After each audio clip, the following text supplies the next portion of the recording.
All right, we're live with the first episode of WhoScape. For those of y'all who haven't tuned in because you can't, and this is the first episode, this is G Busy and I's attempt to kind of create something more episodic in nature where we interview a number of the known figures in the community and try to kind of cover, what their experiences in the community have been like, what they've done in the community, and just talk about their love for the game. So I guess we'll go around. My name's Alexandros. I've been around for a couple years. Started a lot of trouble. Worked in a couple customs projects. Cody, you wanna go next? Sure, yeah. I've been playing the game since 2004. I'm G Busy, by the way, also known as Cody, for those of you who know me on Facebook. Um, Dabbling in a few different groups, HeroScapers, Discord, whatnot. But yeah, I've been playing the game since 2004 when me and my brother got our first Rise of the Valkyrie and had no idea what we were doing with it. So we just played with the pieces as kids do, and then rediscovered it later on. And yeah, the past few years I've just gotten really involved and then recently rediscovered the customs community and got really into that. And yeah, and then we had a few Kickstarter try to come back recently, and then the more recent Renegade news. So I'm excited to talk about that. And yeah, that's it. And Ben, I guess you want to go ahead. Yeah, my name's Ben, DadScaper on HeroScapers, on Discord or Board Game Geek or wherever else. You'll find me as DS3272. Um, I've been playing HeroScape since 2007. My mother got it for me to play with my kid. Started going to tournaments 2008, started running tournaments in 2010. The very first one I ran was like a week after the announcement came out that the game was being discontinued. And I've been pretty heavily involved in the scene ever since. I want to thank you guys for having me on the first episode of your podcast. I did bring, to celebrate the occasion, a toast to you guys. To Cheers, sir. That's much cheers. appreciated. Cheers. Yeah, to many more. I also want to congratulate Lex. I want to congratulate you on your other project, the Next Gen Customs. Cody, you're not on that also, are you? No, no. No. No, I'm more involved in the tournament scene, kind of as you were back in the day, sure. and picking that torch up and running with it as Ben and Ryan have welcomed me aboard the Mars crew. Cody just provides excellent feedback. That's his role. Thank you. Yeah, I'm pretty good at that. And well, congratulations. It's a beautiful, like you guys, it's a beautiful, like looking, very slick release everywhere at once. Website looks great. And yeah, it meant a lot to me to see you guys picking up the baton for the Age of Annihilation designs, which I'm sure we'll discuss later.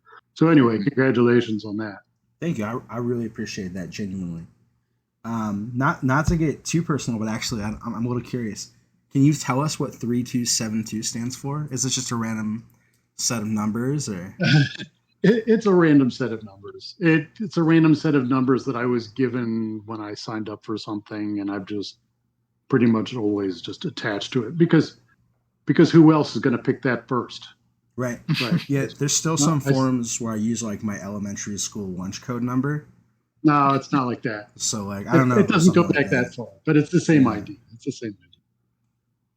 Gotcha. So I guess before we get too far into this, Cody and I were talking previously. I know you've worked on some things that you really aren't allowed to get too into detail about for legal reasons or because of NDAs. So we wanted to give you an opportunity before we got into questions to come up with a safe word. So if we ask you a question, we're like, I don't really know if I can tackle that. That's kind of an NDA thing. We want you to have a safe word so you can say, I don't know, something funny like Dund, Laglor. Just give us a cool name. I had the same conversation with Sir HeroScape about a year ago, and he offered me pretty much the same thing. And I'm a lawyer by trade. There's not much you're going to be able to ask that I'm going to be completely unable to answer. I'll find something to say for pretty much anything. Okay, I'm good. Gotcha. Yeah, Lex. When I got to meet Ben in person at the National HeroScape Day tournament, my first tournament ever. Actually, it was a treat. I brought a brand new HeroScaper who got to meet DadScaper, who was working on Age of Annihilation at the time, and he still can't stop talking about it to this day. But it was really interesting seeing a lawyer talk in person. Though he was very good at dodging the questions for sure. That was a fun day. The thing they don't tell you about lawyers is how much smaller they are than they are on TV. So, it's weird to see them in person playing with your favorite HeroScape pieces. So, right. then you have a pretty storied history in the community, right? You got involved with C3V. Were you how early into C3V's? What I want to say. How early were you involved with C3V? So there were like the very beginning of C3V, like the very, very beginning was Grunge Bob or Jerry Hawthorne getting together with I Am Batman. And that's Nick, right? The two of them sort of wanting to pass the baton from officialscape to an era of fanscape. I am Batman had the experience from the C3G, and they wanted to set something up similar. So that was like the kernel. From there, it grew to, all right, what's the center team going to look like? And it's going to be a lot of guys whose names wouldn't mean much to you anymore, but it included some guys, like the guys who were gone, like Gray Owl. You see like some of his stuff, and but then other guys, like I think Sherman Davies was on that original team. I think Quazzle might have been on that original team also. And then they were just looking for people to add, and I was already pretty active in the community. So I wanted to be put on the editing team because as a lawyer, I do a lot of writing and a lot of editing, and it's something that I thought I could do. So when C3V opened its doors, I was already there on the editing team at the very beginning. Even though, so in a way, maybe I was one of the first members, but I don't really think of myself that way. I was picked to be one of the editors at the beginning. Okay. And well, that's a good question. So you say I was also one of the first judges on the SOV. I was there at the beginning. I was one of the first. Okay. So I totally did not know that C3G was before C3V. I didn't know that. Well, that was actually that was going to lead to my question. I've heard some people say that the early kind of the early procedures that C3V followed were modeled after C3G's. Is there any truth to that? There's the C3G had a sort of a structure of departments. At the time, it was completely public. The idea, and this came back from like I Am Batman and conversations with Grunge Bob. The idea was the C3V would release designs to the public in a way that was similar to the way HeroScape came out, which is to say, it came from this black box. Its secretiveness is baked into its structure. Okay. So in some ways, it was similar. There were compromises made at the beginning that still sort of it doesn't have a true sort of leadership team. For years, I was on the executive review board, which sort of acts as a leadership team. But even that has sort of it's a very sort of flat structure. So this department does its thing, it passes off to the next department. Next department does this thing, passes off to the next department, which is probably why it's so darn slow. Because it's hard to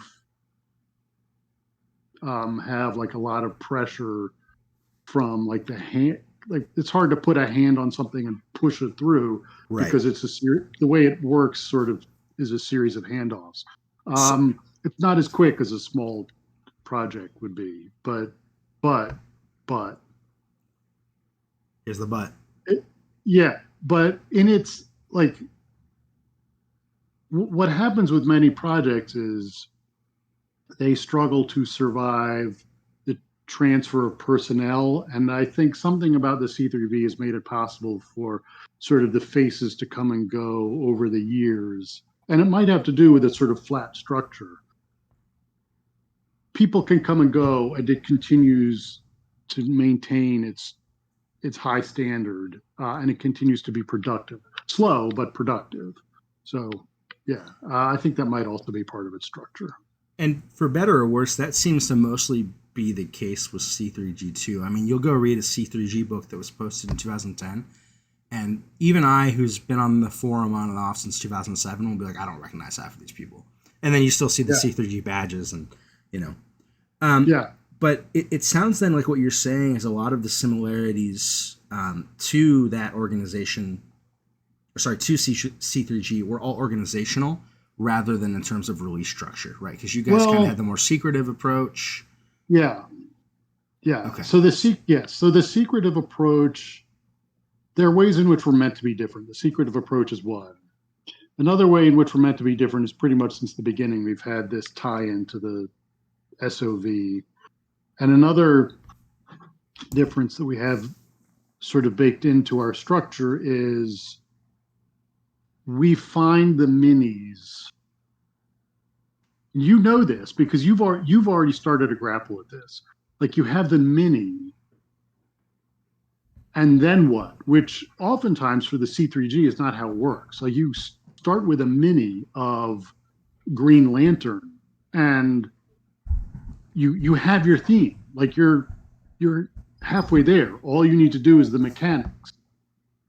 You have in the C3V. It's very different. We have what I've called the iron triangle of design. And I actually do want to ask you about that later. Yeah, this is yeah. So this is I hope this is something that resonates with you and helps you with your own customs work.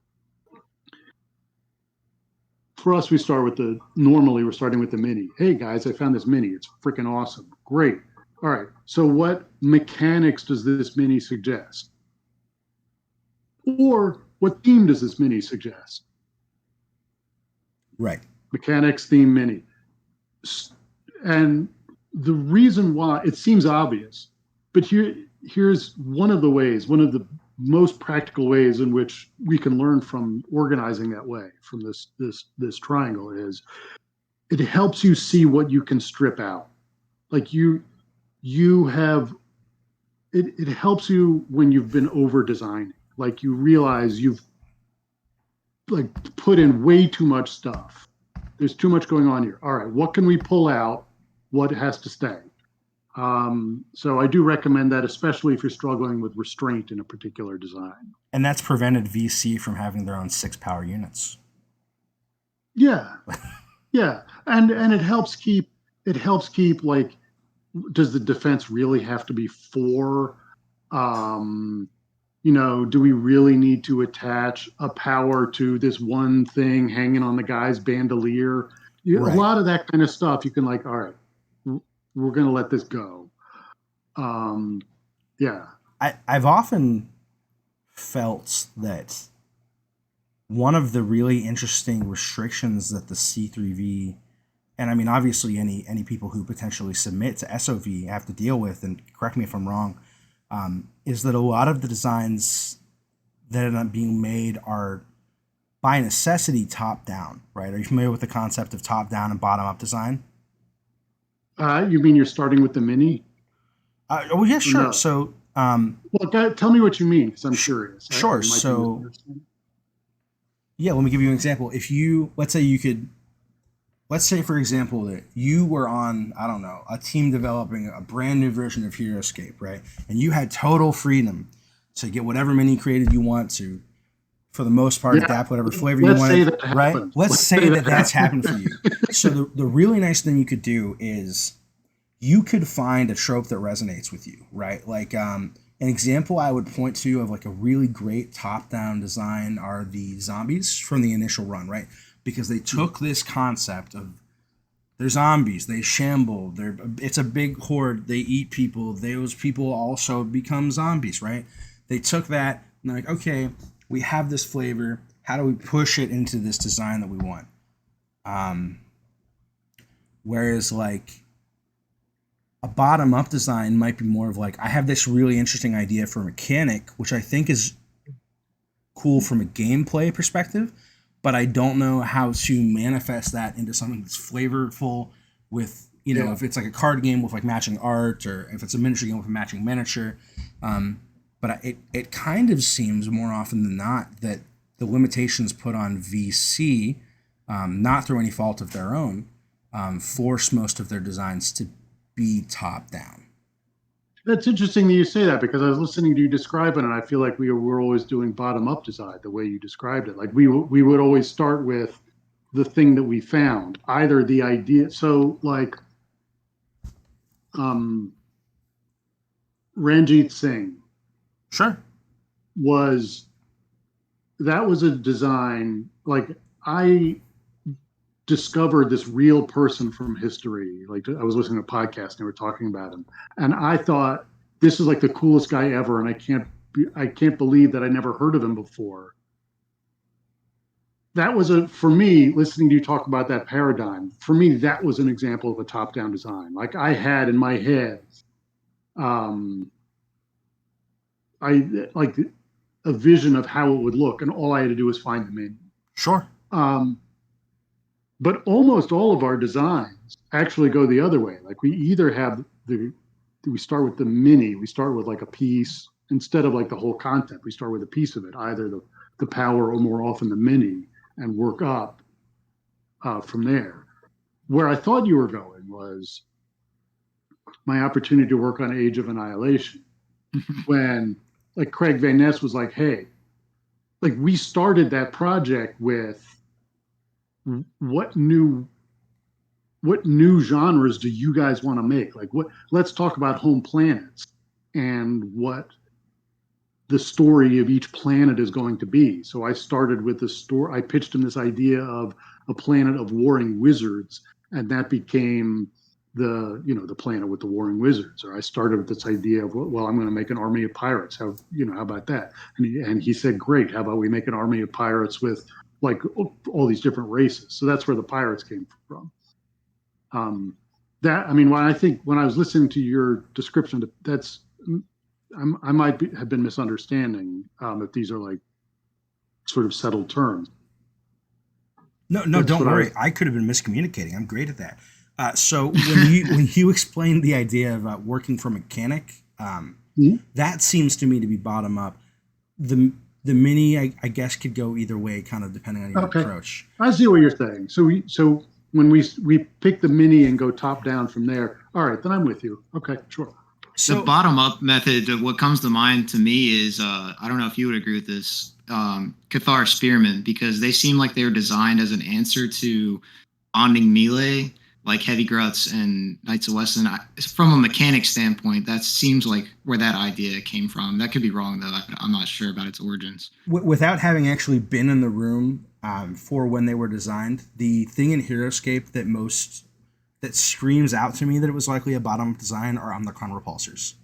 Yes, they were. Yeah, right. Yeah. They were. Yeah. I've talked about that with Craig, that doesn't work like that, and he knows that. If you were to ask Craig about the Omnicron repulsors, he would say, yeah, they were supposed to be an answer to Q9, but it turns out that doesn't work.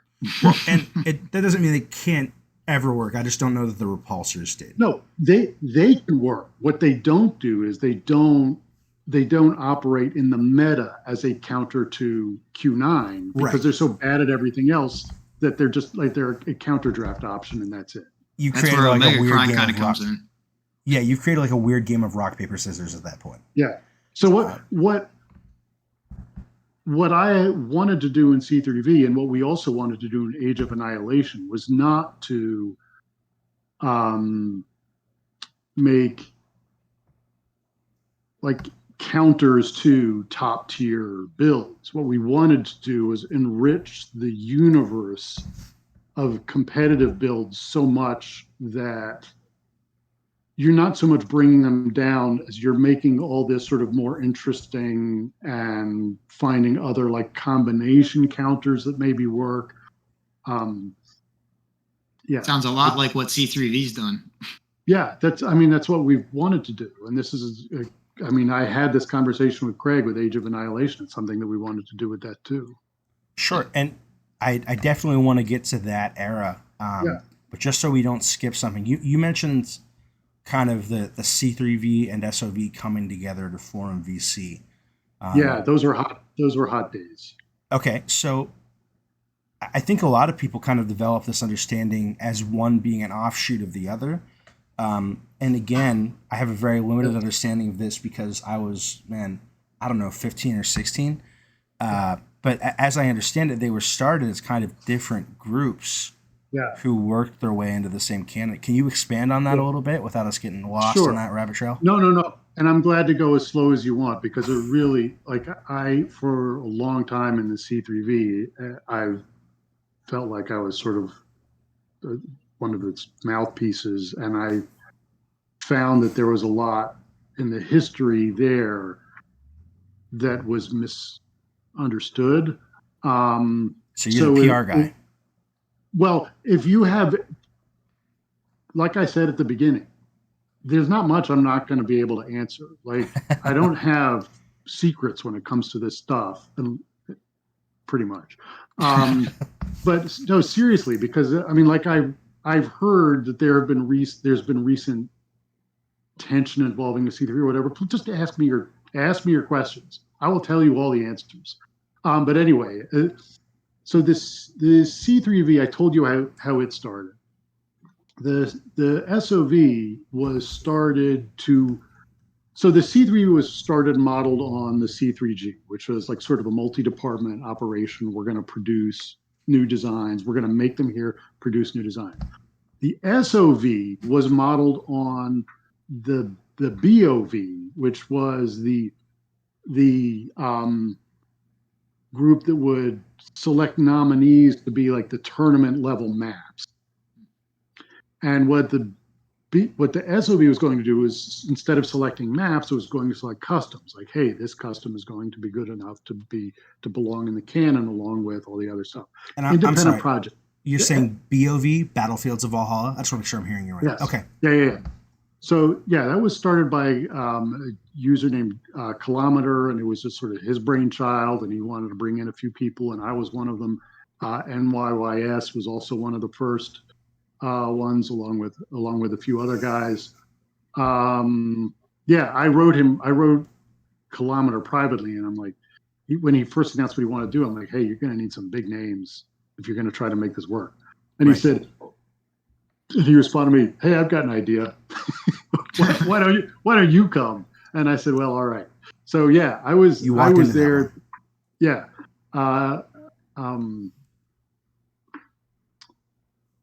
So some of the big names at the time in the C3V, including a guy named Griffin, whose names you still see on some old threads. Yeah.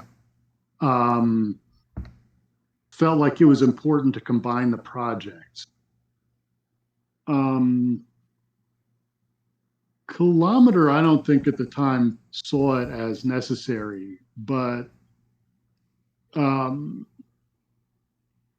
people, including Griffin himself, made a very hard press against him. Like they had a phone call, the two of them. And from what I heard, it wasn't that nice. But anyway, they did decide that the project would join. So one interesting feature of that relationship over the years is that throughout the entire time, people from the outside, I think, have looked at it as a relatively small number of SOV judges, and the C3V is so big that surely the C3V is sort of pushing around the SOV, when in fact, from the very beginning, the SOV and its advocates have had very strong presence inside the C3V. And that, as though I understand how it could get that reputation on the outside, it hasn't seemed to me to work that way on the inside. Other people, I'm not speaking for everyone. I'm only speaking for myself. I'm concerned I lost the thread of your question, though. What was the question again? Did I answer it? No, I would say you did. I was just kind of hoping that you would shed a little light on your perspective of the relationship between the two entities, kind of as they took shape, right? Because these kind of things happened all within the same year, right? It wasn't that long before they became interlinked. Yes. It was very quickly they became interlinked, but they did not start that way. Okay, gotcha. What was some of the? Do you know? Are you able to speak to some of the tension that? Yeah, maybe Griffin was prevented- Griffin was very hard to get along with, and I mean for anybody. Like I Am Batman back then was like his like those two guys were like the gods of C3G, and they had their disagreements too. I mean they were close, but yeah, I mean in the end they weren't that close. Well, Yeah, but even in the formation, in the organizational structure of the C3V, it things that are baked into it now, like its flat structure, that was the product of a very hard fought compromise between I Am Batman and Griffin. Um, Griffin, as I recall, was saying there shouldn't be any ERB. It should be purely, this purely sort of democratic thing. And I Am Batman was saying, well, there needs to be like a strong leadership. And what they ended up with was the sort of flat leadership structure. It was, yeah, so that was both of them working together. well, that actually. And then, oh, sorry. Go ahead. no, you go ahead. That actually might be a good pivot. I've seen a lot of confusion about what the ERB is. I've even had some people tell me that the ERB isn't a real thing, which is kind of interesting. So, what is the ERB? What does it do for the C3V? Yeah. I mean, it's the executive review board, right? Yeah, so that's a really good question.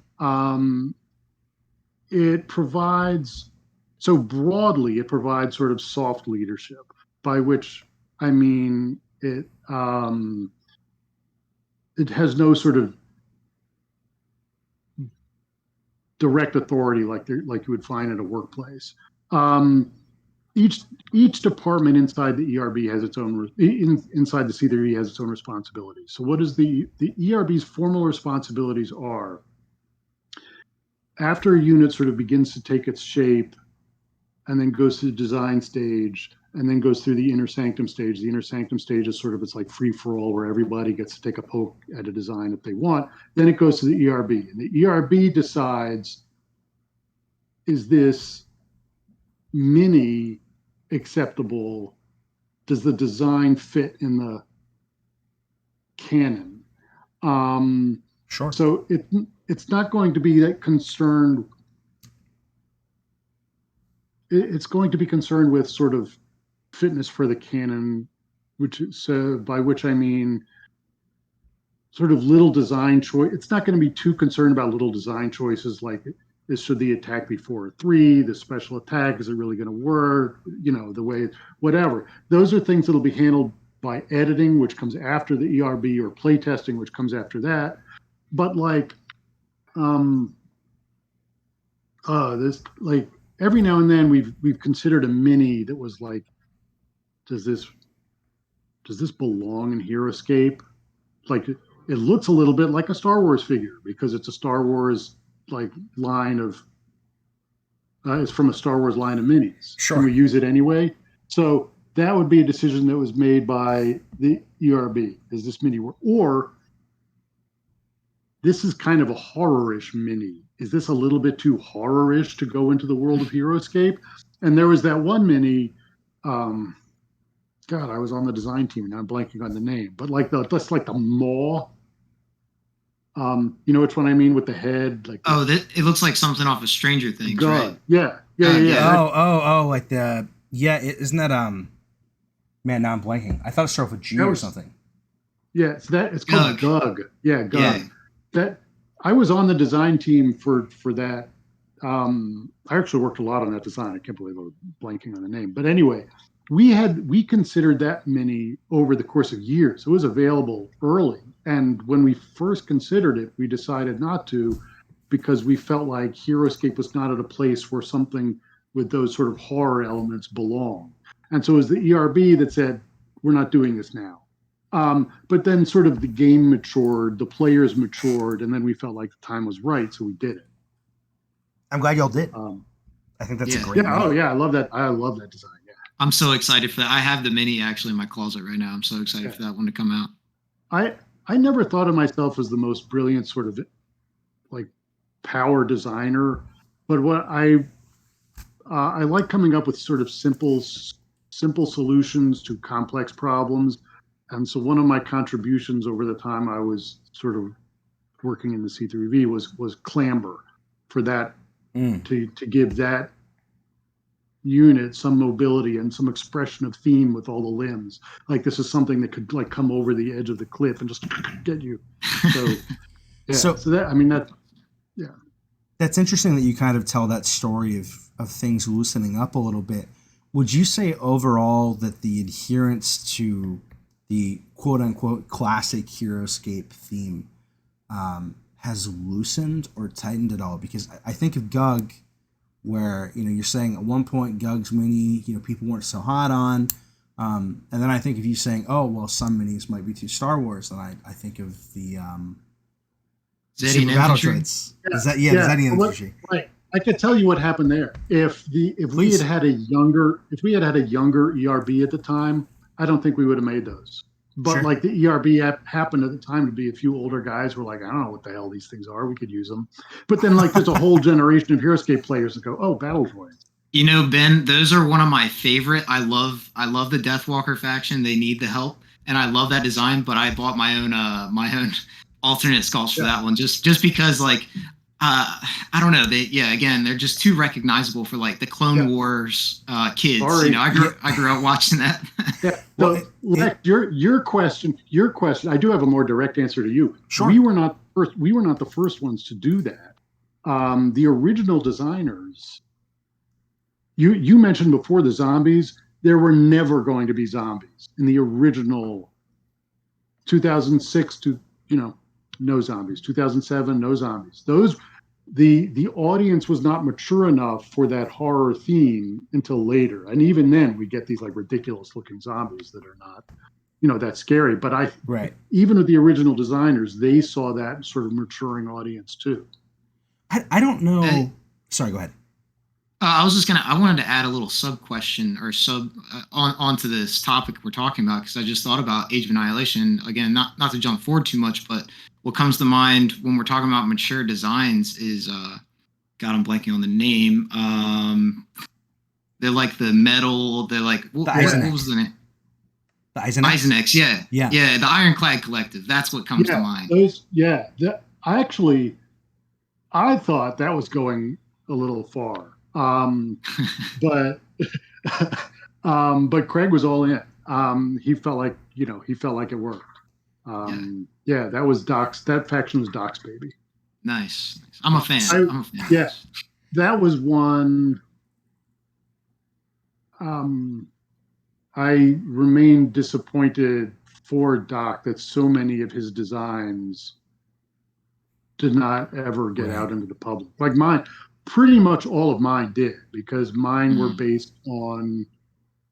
I did the pirates, the mages, the bears, pretty much all. I had other stuff that was in rougher draft stage, but most of my designs got out there into the world. But his, not so lucky. Yeah. And that's actually just rewinding a little bit here. That's actually interesting that you bring that up about the audience maturing. Because that really seems like it was the theme of so much of the media that was aimed towards people who were Cody and I's age when we were kids. I mean, if you look at Star Wars, like the jump in tone between The Phantom Menace and Revenge of the Sith, or even between Harry Potter movies, absolutely insane. Yeah. Like the growing with the audience was definitely a huge thing. And Harry Potter was built that way. I mean, that was how the books were written too. Yeah. But no, it's actually really funny that the Zedian Infantry worked out that way, because they're most recognizable to HeroScape's primary audience, who I think incidentally weren't really involved with either of those custom groups at the time. And I'm, for what it's worth, I'm glad that they're there. To me, that's one of those units where like you see it and it doesn't feel out of place on the board to me, even as someone who's a pretty big Star Wars fan, but it does really help remind me what these custom groups are, right? Like maybe that's an awkward way to say it. You know, I think there's a lot of truth to that, and I really appreciate you saying that. It's like it's a sign of who we were as the creators. I think you're exactly right, and I hadn't thought of it that way. And thank you for sharing that. Yeah, thanks to the people who designed them. I love getting them on the table. I guess moving forward a little bit to AOA, can you talk about really how your involvement in that project came to be? I mean, Yeah. sure. I mean, So I've talked about it before. So let's see. Last summer was when the news dropped, right? It was like June last summer. August or maybe late July. It was like right before Gen Con. Mm-hmm. We're coming Yeah. up in the year mark. So it was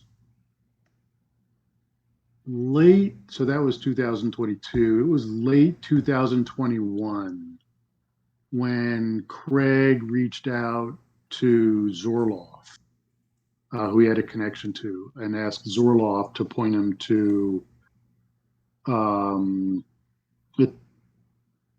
team of. He was familiar with the C3V, and I don't know exactly what happened in this conversation, but I know that Zorloff sort of delegated putting the team together to me.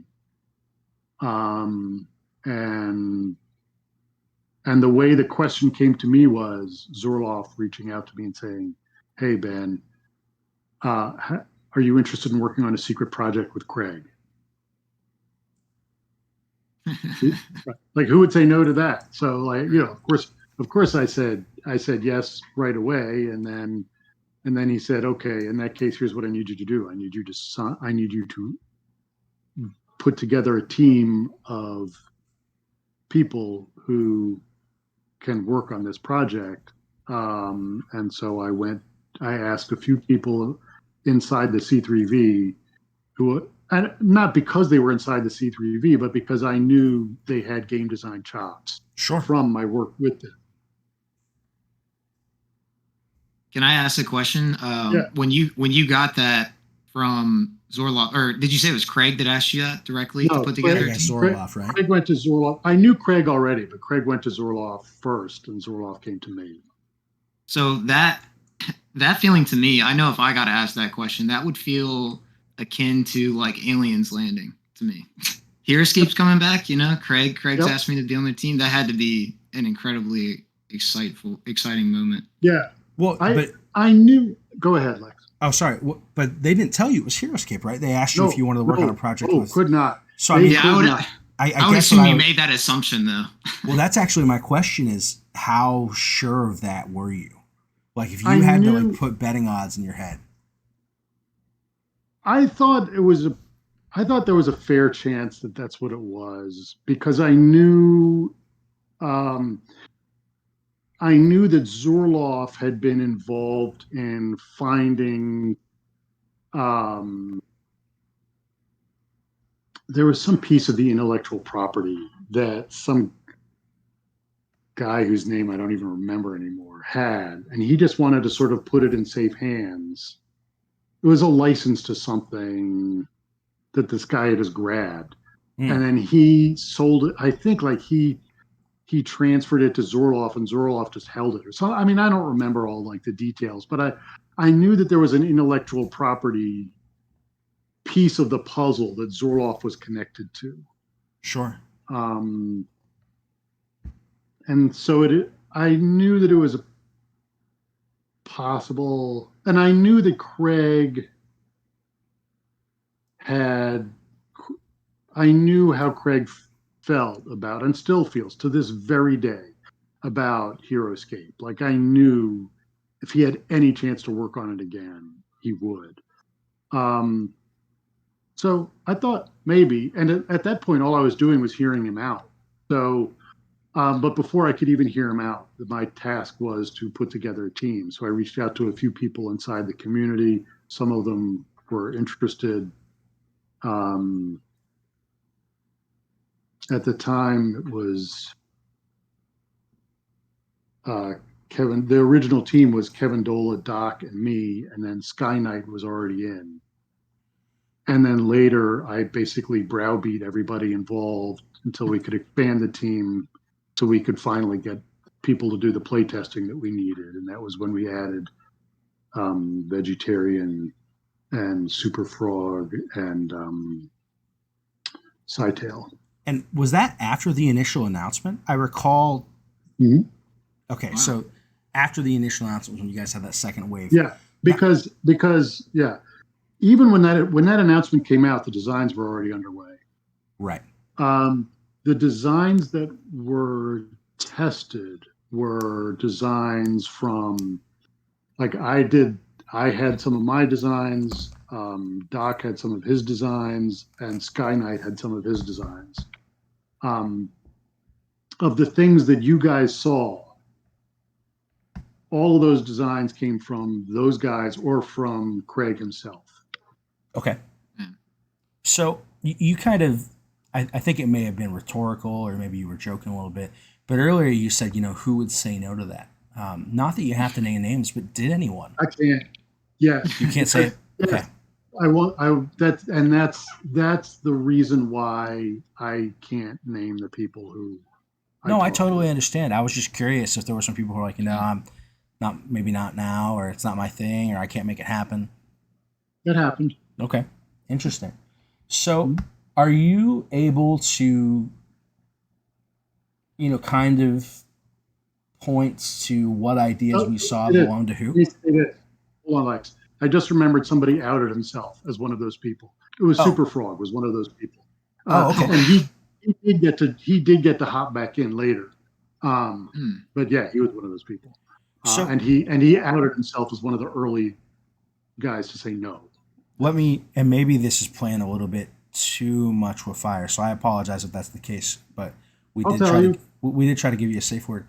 Were y'all aware, kind of in the early to mid 2022 range, that people knew what was going on?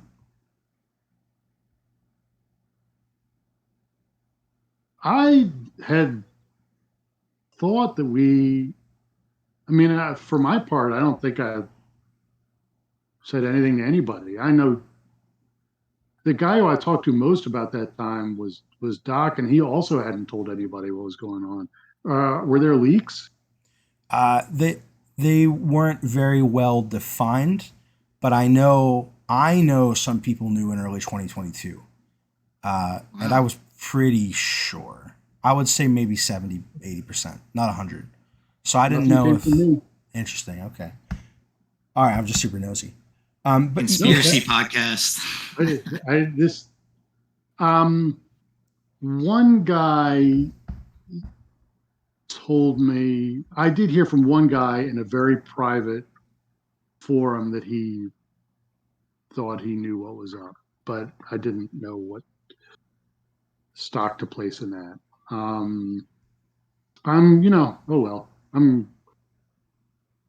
I did my part to keep the secret. It would have been more fun if everybody did, but I know that the community was excited when they came out. So, okay.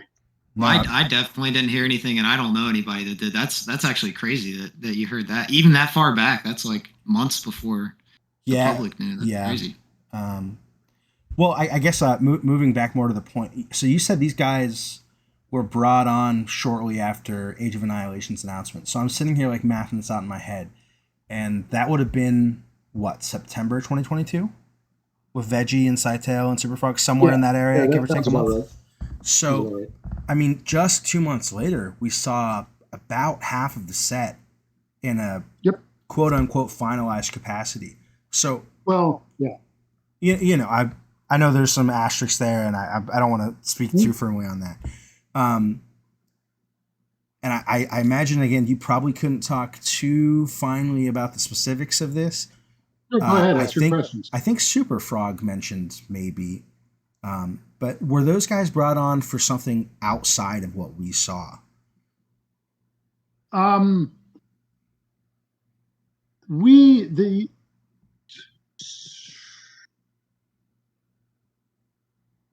so first of all right. So first of all, were there things outside of what you saw? Yes. We do know that. Yeah. Were there broad plans for stuff you never saw? Yes. Were plans for some of the stuff you never saw quite specific? Yes. And everything in between. There was a lot you never saw. Okay. The hope was, look, I I told Sir HeroScape when he interviewed me in July of last year, Hasbro is 100% behind this. And they were. They were fully committed. There were plans to, I mean, they were planning for this to work. Um, fully fully behind it. They may not have executed it the way we had wanted, but they were fully committed.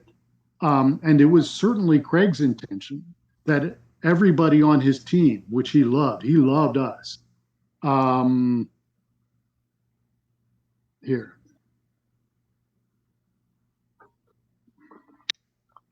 I'll show you guys something he sent me. He's pulling out a secret journal. Darman's journal, part 2.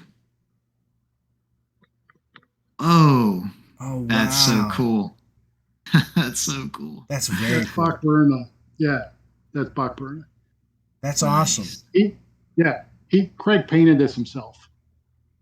That's incredible. I love how the vines or the tubes look like they're painted like the drudge are. Who could have Awesome. guessed Craig would be so talented? If only Yeah. there had been So- any indication that he was creative. Can I tell you something? Let me tell you something about Craig, which you didn't have. The guy's a please. natural athlete. On top of everything else, he is a natural athlete. Like I love playing disc golf. I went up there and I was like visiting with him for a day. So, I took him out to play disc golf with me. He was almost as good as I was by the end of the round. It was so frustrating. So what was the question? I completely lost the thread. All right. You were asking about, just kind of if those guys were. the plans for the other guys on the team. Yeah. Yeah. Those guys were pitching their own designs, and Craig was happy to hear them. Now, I can't talk about anything about that except to say Of course. that the plan for those guys was they were fully members of the team. That was the plan. Sure. Yeah, and then execution, became the death of the project as far as at Hasbro. So let me ask you a silly question before I jump onto a serious one. Have you played games with Craig? And if so, is he good at games? It's not always true that people who are good at design are good at games, and vice versa. Yeah, Craig and I played. No, that's a great question. I love design. I love HeroScape. Doc kicks my ass. He kicks my ass. Like there's a plaid hat. There's a game Plaid Hat made that designed by Isaac Vega. It's like a card battling game I think I know what you're talking about. where can't they're name it, like but- they're like little like crystals or cubes also. It was designed by Isaac Vega.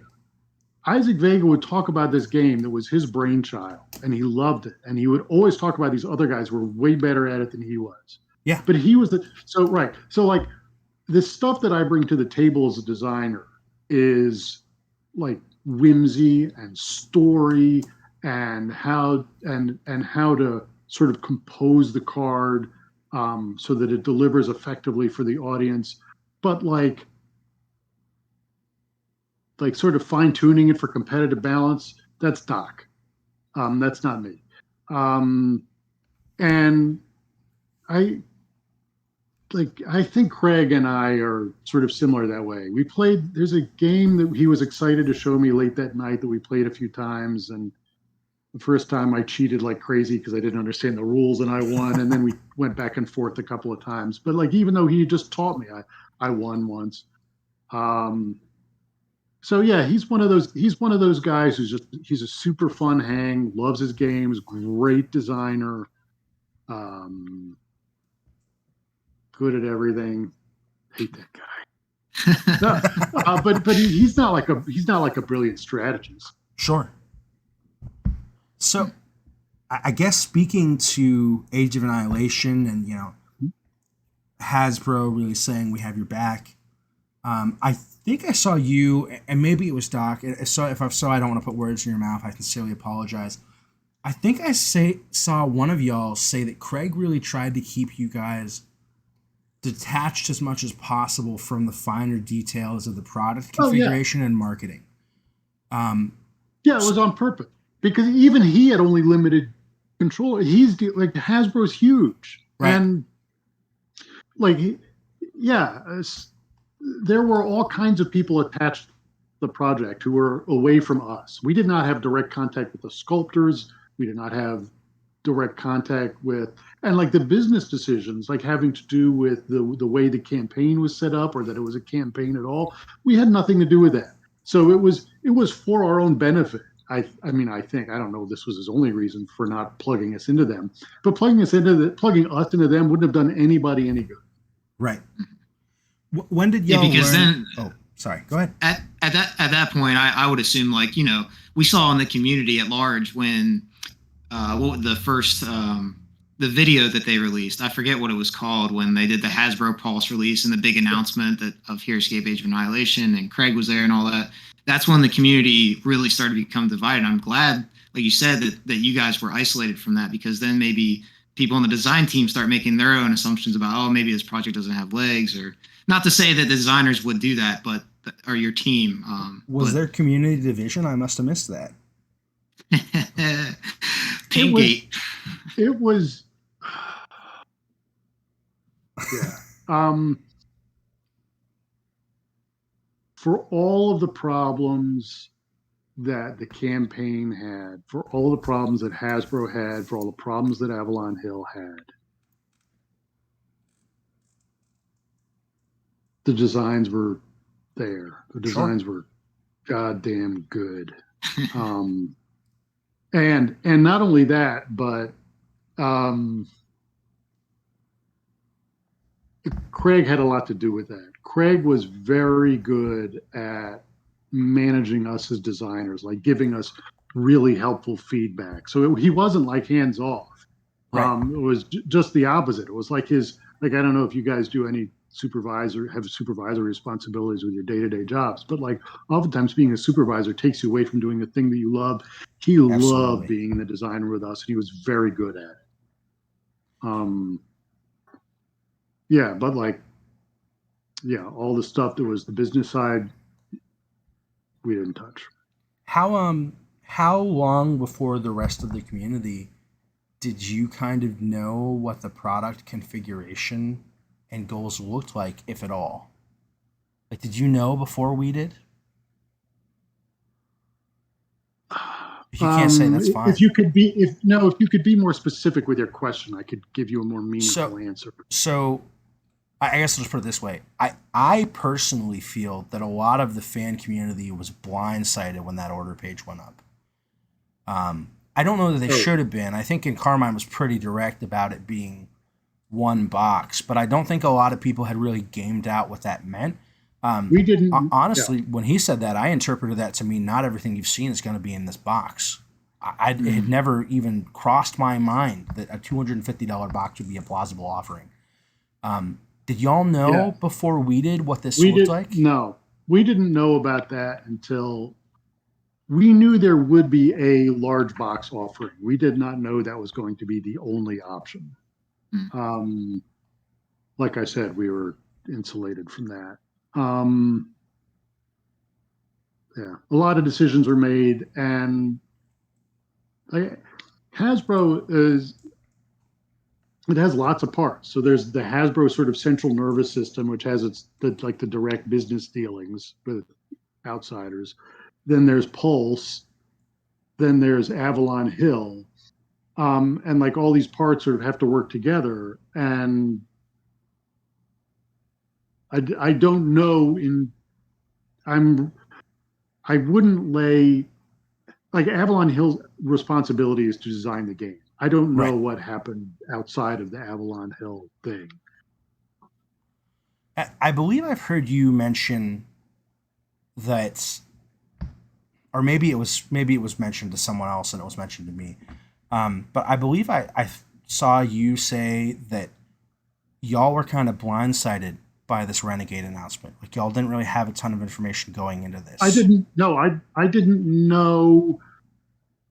I've said that. Like Okay. I have not been contacted. I've talked to Craig about it a little bit, but I don't know anything directly from them. Do you know? And if so, are you able to share? Was Craig in a similar position? Did Craig know this announcement was going to happen? That's not something I'm comfortable discussing. Oh, absolutely. I'm totally sorry. You finally. No, I don't want you to apologize. I don't want you to apologize. Rolling back. That's a good question. I was going to ask it if you didn't, Lex. So. Yeah. Okay. Well, hopefully, maybe someday we'll have him on. Cross our fingers. That'd be epic. So if we were to rewind to like late November, early December, right? Like in the weeks after, we kind of knew for sure the AOA wasn't happening in that capacity. Did you really think there was any chance of it getting picked up on? Like, did you think there was a chance of, maybe another product configuration or maybe it gets licensed out? Like, more than just a hope. My own sense was it wasn't. I mean, like I said, I was cut off completely from the brain at Hasbro. Like, I only dealt with the Avalon Hill design guy, by which I mean Craig, and a little bit with and Carmine, and my only exchanges with Patrick were about disc golf because he plays too.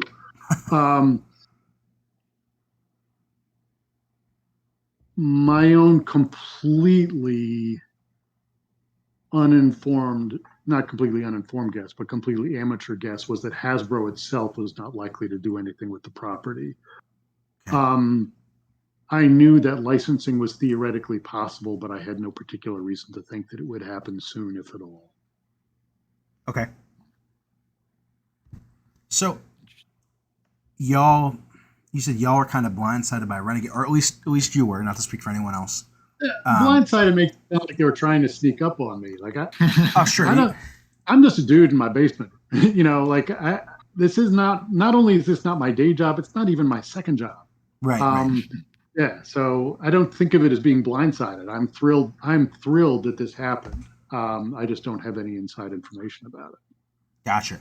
If there was something that you could share, right? Like if you got to talk briefly with whoever that new design team is, what would you want to impress upon them, right? Like what would you say the most valuable lesson you've learned from designing for HeroScape, be it from C through V or Age of Annihilation, is? So first, I wonder if there is. I mean, they posted a vacancy for a game producer, right? Like, so I hear. Yeah. I don't imagine it's possible they put together a design team without having filled that vacancy. So they did, and I mean, they like to be a little bit more coy than Avalon Hill did, that's for sure. Not that there's anything wrong with that. They did suggest that it might be because they have enough faith in the brand that they're starting development on things beyond their initial offering. Because somebody had asked, like, oh, does this mean that nothing is really on the table yet? And they were like, well, it could just mean that that's how confident we are in this brand. That was, I believe that was Nick Medinger who said that. And I haven't been following the Discord. Have you been on the Discord? Too much. Oh, me and Lex. Yeah, Lex is like, they have levels in the Renegade HeroScape or in the Renegade Discord server. And Lex is like racking up levels, Yeah. I saw Anatar already has some color. Do you have some color also? You can pick it the moment you hit level 2. You just pick the color. You pick the color. Yeah, it's not. I mean, there are some colors that are locked to like, oh, this is Renegade staff or whatever. My tinfoil conspiracy theory nonsense is that we probably aren't as far out from product as people think. I would say 6 to 12 months, if only because you don't really. So one of two things is happening, right? They either share that announcement because they want to generate like buzz with shareholders, and I'm actually not even sure off the top of my head if they're publicly traded. I would need to look that up. Or because they want to generate buzz with a potential community. And at some point, it's just not good from a marketing standpoint to generate buzz too far ahead of actually releasing products. Yeah, so it's hard to say. But I wouldn't. I can't speak to that. I don't like if they're. And I'm sorry, I didn't mean to suggest that you should. No. I'm just thinking aloud. If there is a design team that I don't know about, which there could be, working in the shadows, I would urge them to be in touch with top level play testers.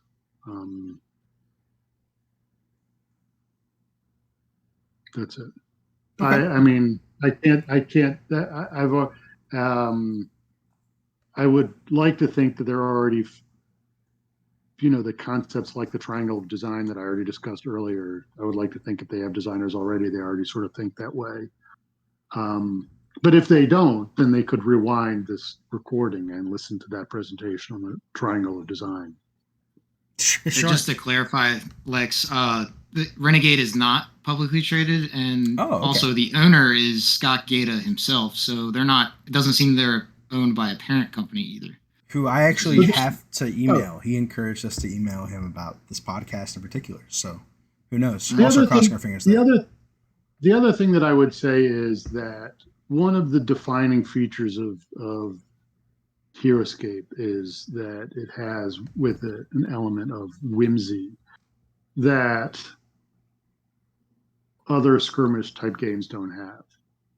HeroScape is not a game that takes itself very seriously, but it's also not at all self-aware. That's a delicate line to walk, but I think that that's sort of its defining feature. It's a game like out of comic books written for 8-year-olds. Sure. Yeah, and like I've kind of always described it as a child's toy box. Yeah. Right, like almost every HeroScape figure you could see as an action figure on a toy shelf. Yeah, I think that's exactly right, and I would love to see going forward. I would love to see that. So something to exemplify that perfectly. My first tournament that I ran in Salisbury was VC inclusive, and it was like a limited figure format. So I'm sure you're both familiar with Talingul, I believe is his name pronounced. He's the master of greater constructs. So you got like larger fire elemental and such. So I was playing that army against Joe Crazy, who had the cowboy army, like the lawmen. Yeah.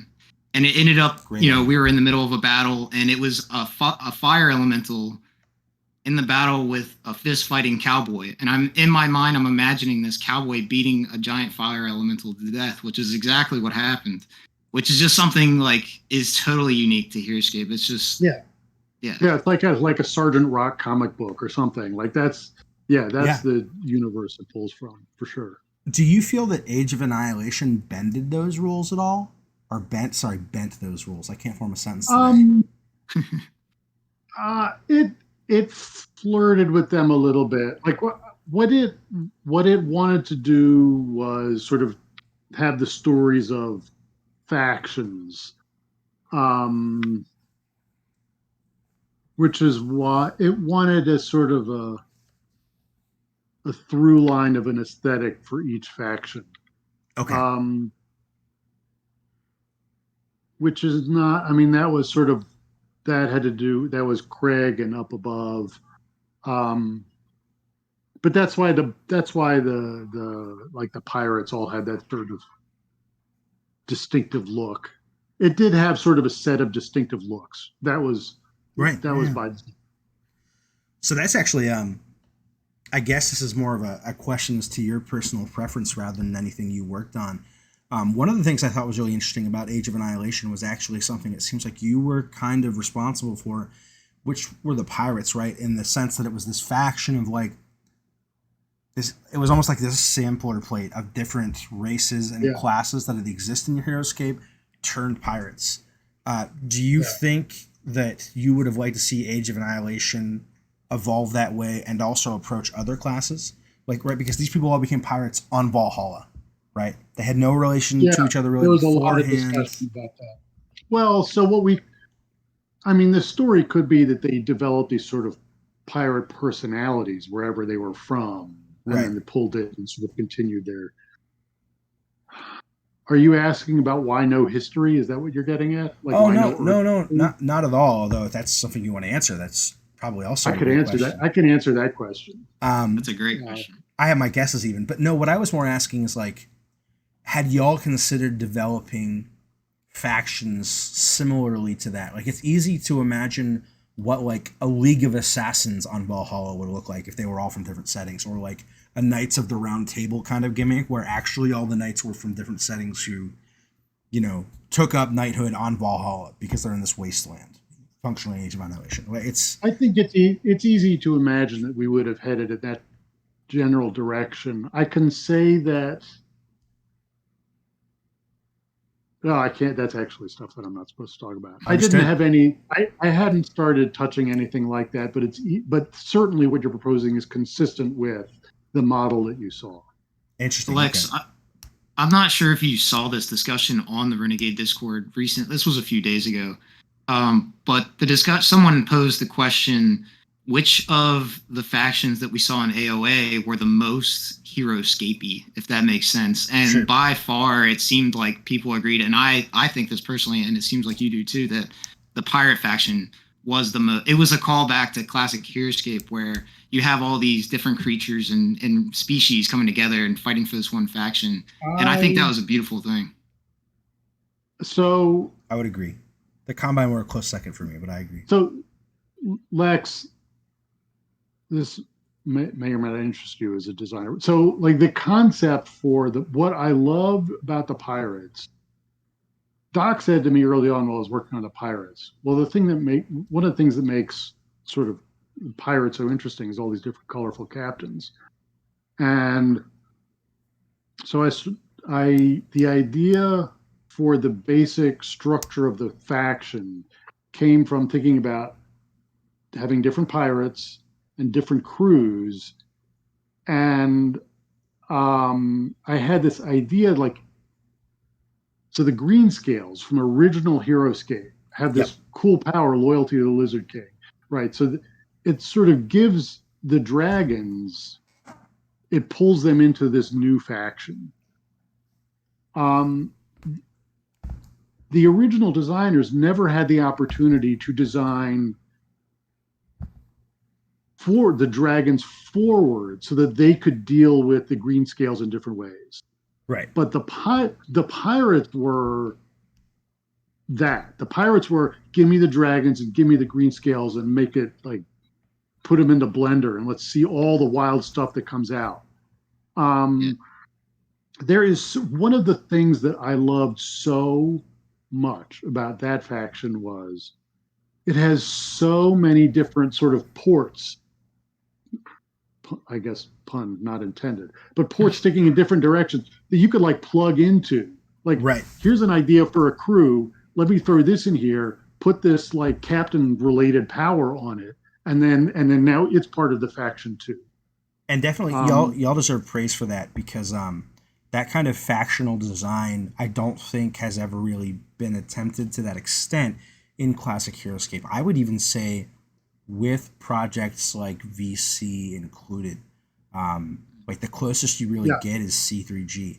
But I mean, even like in classic, there were like a billion and a half different Morrow units, but there wasn't really like a large mechanical theme for the Morrow, right? There yeah. wasn't like a large mechanical theme for the Gruts. There were like a couple different sub factions, but it seemed in AOA that really like there's a couple different little pirate armies you could build, right? Where the pieces kind of pivot together, and that is really each faction kind of seemed like a buffet offering where you picked and you chose. I think that's really interesting. I would have loved to see more of that in HeroScape. Well, I mean, look, the designs are out there, and people can design what they want, play them all together. Yeah, I think it's a testament to to AOA and your guys' work on the project that NGC was stood up in absence of those actual designs coming out. For a customs project to start just because of a master set that was going to come out and didn't come out that makes me so happy. It makes me so happy to see that get picked up. Not to go too far down that avenue, but it really speaks to the strength of the Pirates as a faction, both in flavor and mechanical identity. The thing we did that arguably is the most popular from what we've released is a pirate that works with them. So like people really did like that faction. 3 eyes, right? Yeah. I don't think you're supposed to call him that to his face, but I'm disappointed to hear that the Bears didn't rate mention in your most HeroScapey poll, though. Oh, I love those. I love those as well. I think people were they were caught up on the faction. So like the designs like that. I'm trying to think of another one that's like that. But the Bears weren't like a fully fleshed out faction like the Bugs or the Ironclad. And so they were sort of a half faction. For what it's worth, the Combine would have been my second choice behind the Pirates in terms of most HeroScapey. As long as Pirates are first, you're okay with me. Yeah. So I actually probably can't answer this, but I'm just going to try anyway. Go ahead. Ask your question. Were there factions in AOA, and you don't have to name them or anything, that weren't supposed to be as modular as the Pirates are? So like, to me, the really cool thing about the Pirates is like there's not a clear like A and B build, where it kind of seems like if you look at things like the Clockwork Combine, they weren't all necessarily supposed to be like one synergistic pod mechanically. Yeah, so they weren't. Here's I'll answer that in 2 ways, neither of which is a complete answer. Sure. You're a lawyer. They were not all going to be the same level of modular as the Pirates. Okay. You saw pretty much everything from the Mage designs, as I recall. Yes. And pretty much everything from the Pirate designs, at least from the released minis. Although, if it helps, not all of the Mages were an intentional release, so I'm not sure if that means they're an iffy point of discussion. They accidentally leaked some of the Mages.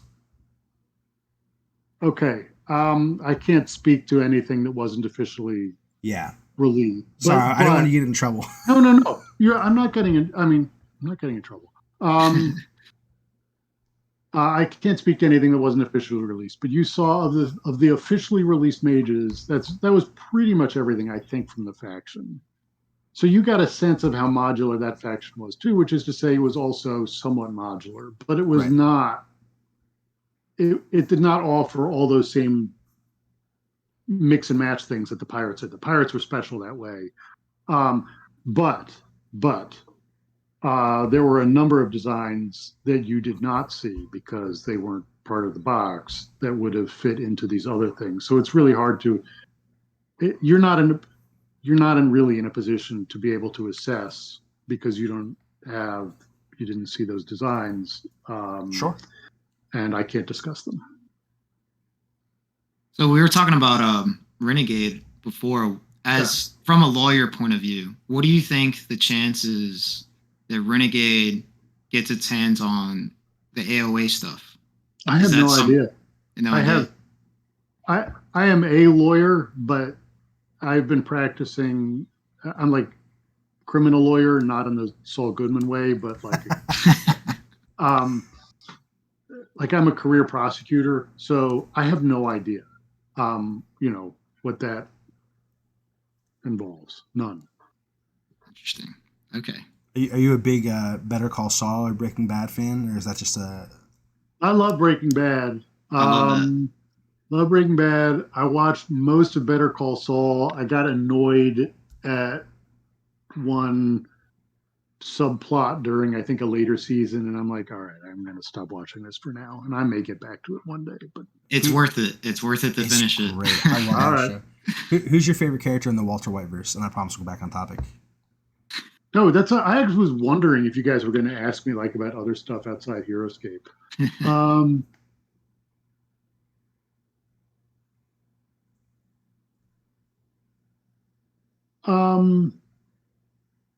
I think the character with the most interesting arc, and now I'm blanking because it's been so long since I saw the. Can you describe them? Yeah, I could describe him because it was Walter White's wife. Oh, Oh, Skylar. wow. Skylar. Interesting. Yeah, Skylar was so misunderstood by fans. Like she's the victim in all this. Um, yeah, like her character, like that to be that actress, to be like to deliver her story over all those seasons. Um, I thought her arc was great. The like the whole show is so strong because each character has Yeah. this like fabulous arc. Like Hank's arc was fantastic. Yeah. Right. Yeah. What about you, Lex? I Who's have your a- favorite Breaking Bad? I feel like it's Kim Wexler. Kim. Okay. If we're doing the whole Thank you. universe, I have a really love-hate relationship with Skylar, if only because like I absolutely understand where she's coming from. The actress does a great job. The writing makes sense. I just think that her arc in relation to every other main characters sometimes makes for bad television or hurts the pacing. But for me, it Okay. was never like. Sorry, go ahead. Can I spoil her? Can I spoil her then? Like with my question? I don't know. The series plot only ended a point decade that I got ago. annoyed at relates to her. Okay. Ah. Okay. All right. ahead. So everyone, I'm going to wave my hands like this when we're done. But like, all right. Yeah. So if you don't want to be spoilered, I got so annoyed when she gets so attached to this guy living in this damn shack. Like, forget the guy. Do your job. You're a lawyer. Lawyers have jobs. This is your job. It's not unreasonable that your client wants you to take appropriate lawyerly action, not unethical. Do your damn job. Take care of this guy in the shack. All right. Anyway, is that one day going to be over? Like if I go back to the show, I mean, it really Yeah. only lasts that season. I think kind of the whole point of that was just that it's really showing her tendency to want to break the rules for her own amusement, like Saul has, right? Okay. And hers is more like it isn't really self-serving as much as Saul's is, but it's still present. I don't know if that makes any sense. All right. But I get what you're saying. Okay. And based on that, that does tie back to the first season. Like she's been in on some goofy stuff from the beginning. Yeah. and based on that, you will love the ending. By the way, if that's your issue with that plot point, I think you'll love the ending. Okay. All right. I'm going to wave my hand so that other people can. All right. Okay. And Wait, this and is for the- audio only, right? This is audio only. Yeah. No, I'm recording. I mean, we can put it up like All this right. if you It's up to you guys. Well, I hope in the future that you're on the video also. If you're Yeah, gonna I do just this didn't get to best. prep my room for it. So I That's was all right. like, I don't want everybody to think I live in shambles. It's just most of the time when nobody can see me. I'm kidding. Hey, Personal. I just want to throw out my favorite, Jesse Pinkman. Oh, That's sorry, my I didn't favorite. ask. Jesse's a great pick. Yes. Yes. Great choice. He's a Loved safe El pick. He's a Camino great too. pick. El Camino Oh. so good. Yeah, El Camino is great. Actually, if I can, Ben, I'll ask one more question. Is that your guitar? Behind you? Yeah, I have two. That's a your guitars? Takamine acoustic, and this is Ibanez Artcore, and that's the pretty little amp I have. I'm not much good, but it's just to entertain myself. Who's your favorite guitarist? Not what you think is the best, but who's your favorite? Oh my god.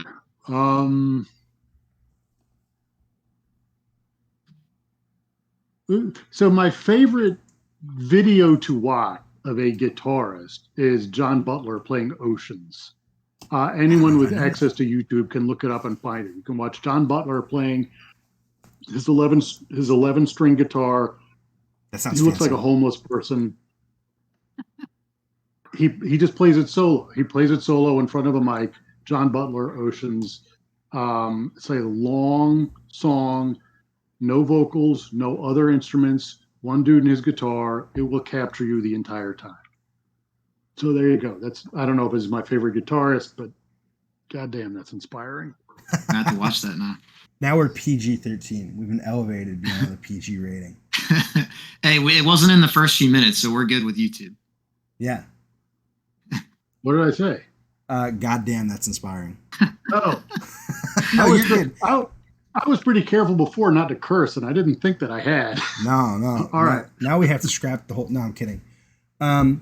Yeah. So I guess if we want to wrap this up, I'd like to actually ask a couple questions about you as a designer, Sure. if that's okay. Less what projects have you been involved on, and more kind of how you feel about your design history. So, of things you've worked on, do you have a favorite HeroScape design and a least favorite HeroScape design?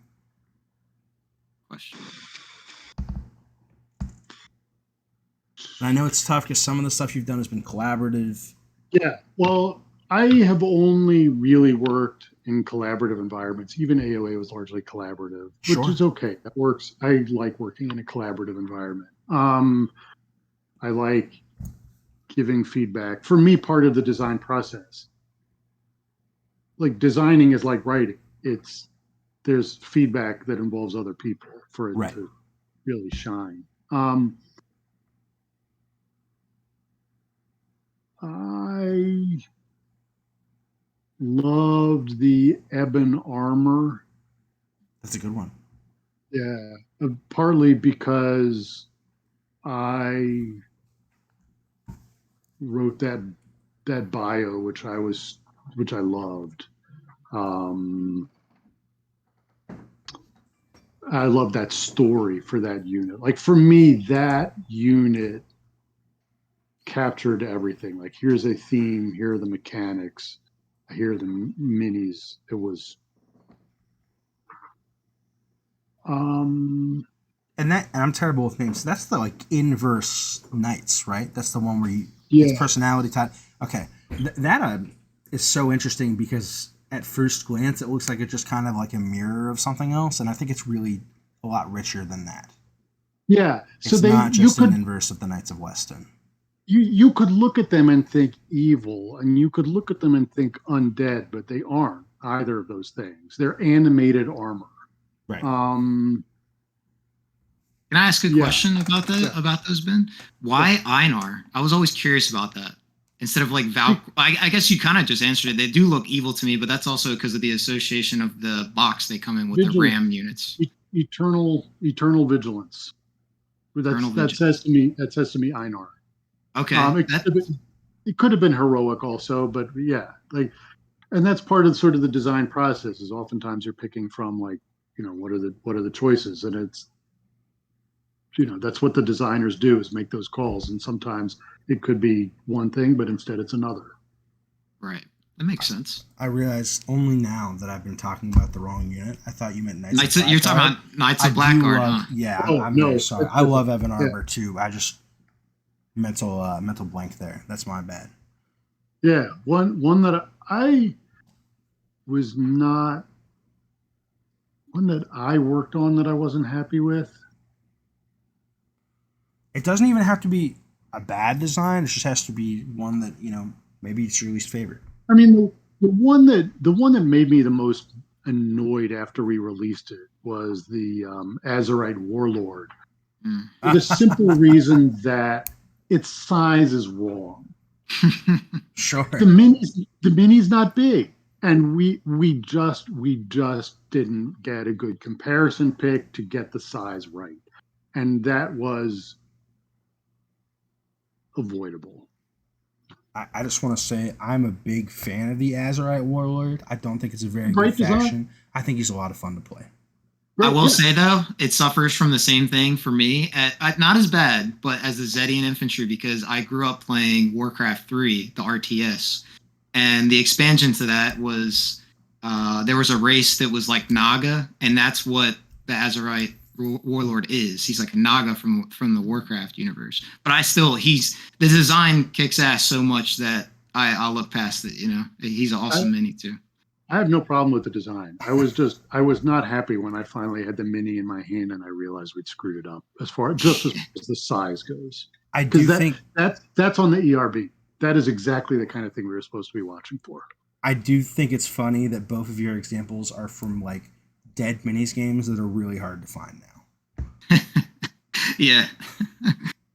Sorry. It's just no. It's an interesting connection. I didn't mean that I know it's y'all's fault or anything, but I know I really fought to find my Azurite Warlord. I don't know about you guys, but I found one really easy, actually, surprisingly. One thing that I did, that I talked about like design being something that I like to do in workshops. One thing that I did was the proxy thread for people looking for those C3V substitutes.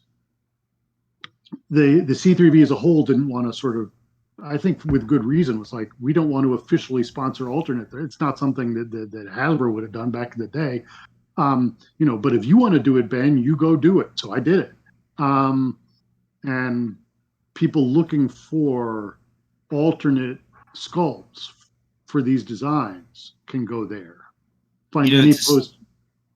Any post of mine has a link to it in my signature block.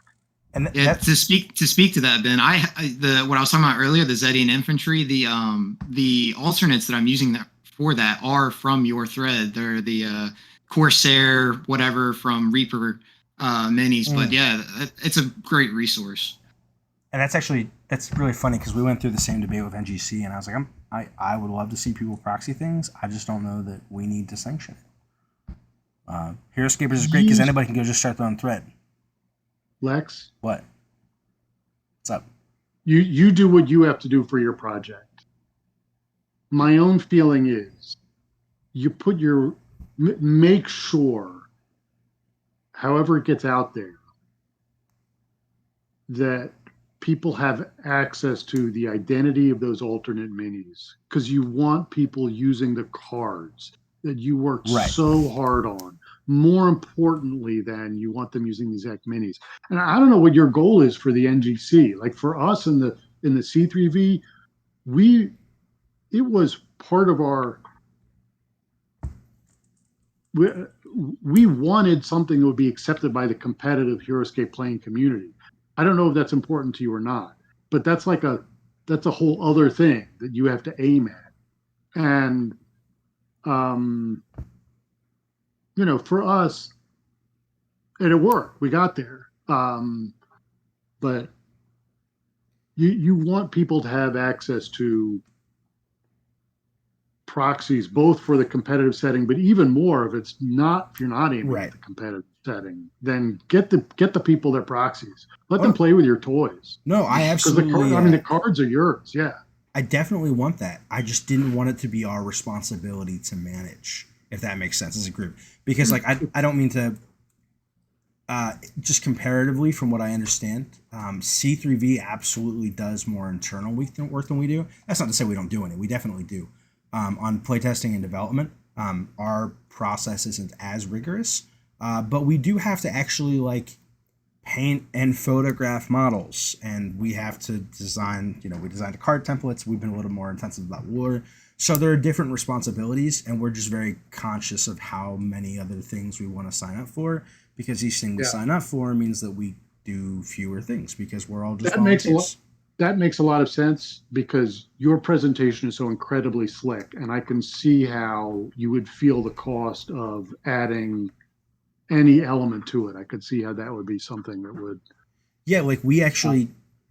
There's just so much in mind that we have a guy in our play group who won't play with certain VC units with their official miniatures, not because he doesn't want to find them, but because they are an incredibly conservative household and they don't want anything that looks skimpy or suggests the feminine form, like the seed hay, right? What are the tree folk people from earlier? The tree. He was like, "Can you help me find other models?" And I was like, "Yeah, totally." But there's so many things that run through my head like that. It's like for one reason or another, people are going to proxy, and I love that, and it's great, and I hope that people do it. I just don't know if I want to facilitate it.